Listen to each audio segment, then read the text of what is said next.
What's up guys, reka nongere ngo shimire wowe udahwema gufungura iyi channel ukareba inkuru tugenda dushyiraho umunsi ku munsi.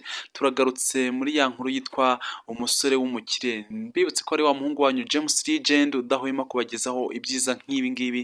Abadukurikirana 5 kuri 5 namwe muri abantu b'inyamirwa, babwira yuko kuri ubu tumaze kuzuza subscribers 2000. Urumva ko n'urugendo rutari rutoya kandi mbashimira ubwitange bwanyu ko mudahwema kubikora umunsi ku munsi. Ni tugiye kugaruka rero muri ino nkuru hanyuma tuvuga kuri aba bantu babiri. Turavuga kuri uyu musore MK ndetse tuvuge no kuri uyu mukobwa witwa Kamariza.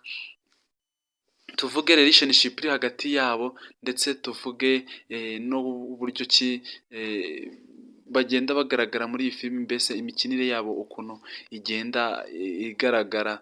Muraza kugenda mumbwira rero namwe uko mugenda mubabona cyangwa se uko mwifuza ko bajya bakina ayandi ma episode azajya agenda akurikiraho.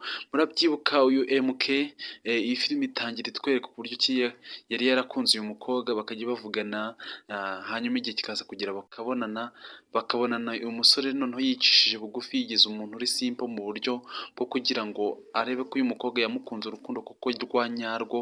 Hanyuma ibyo ngibyo byose uyu mukobwa nyine akabihindura imfabusa, akamwereka ko ari umuntu nyine udakwiye gukundana n'umuntu nyine uciriritse, ukwiye gukundana n'umuntu nyine ufite agafaranga.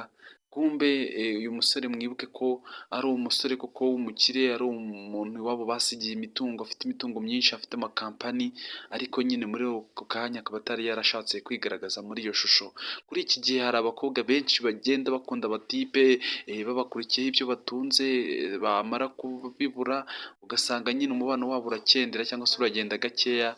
Guys, muri amakomenti mumbwire, ese wowe wari ukunda umukobwa hanyuma wagera igihe cyo kumwiyereka ugashaka kumwiyereka mu yindi shusho itandukanye n'iyo mwari musanzwe muganiramo, cyangwa se wari usanzwe ugenda umwiyerekaho amafoto n'utundi tuntu tugiye dutandukanye, ukabona akwakiye muri ubu buryo, weho wabyifatamo ute?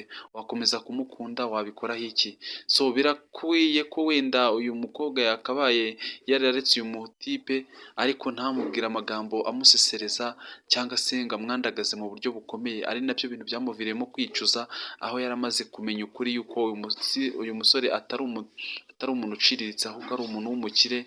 Uko yashatse kumwigaragazamo bwari uburyo bwo kugira ngo nyine amupime arebe uwo ari we. Ndabizi ko mudukunda 5 kuri 5 kandi mukunda izi nkuru dukora umunsi ku munsi. Ni wa muhungu wanyu James Legend wamamaye ubakunda cyane kandi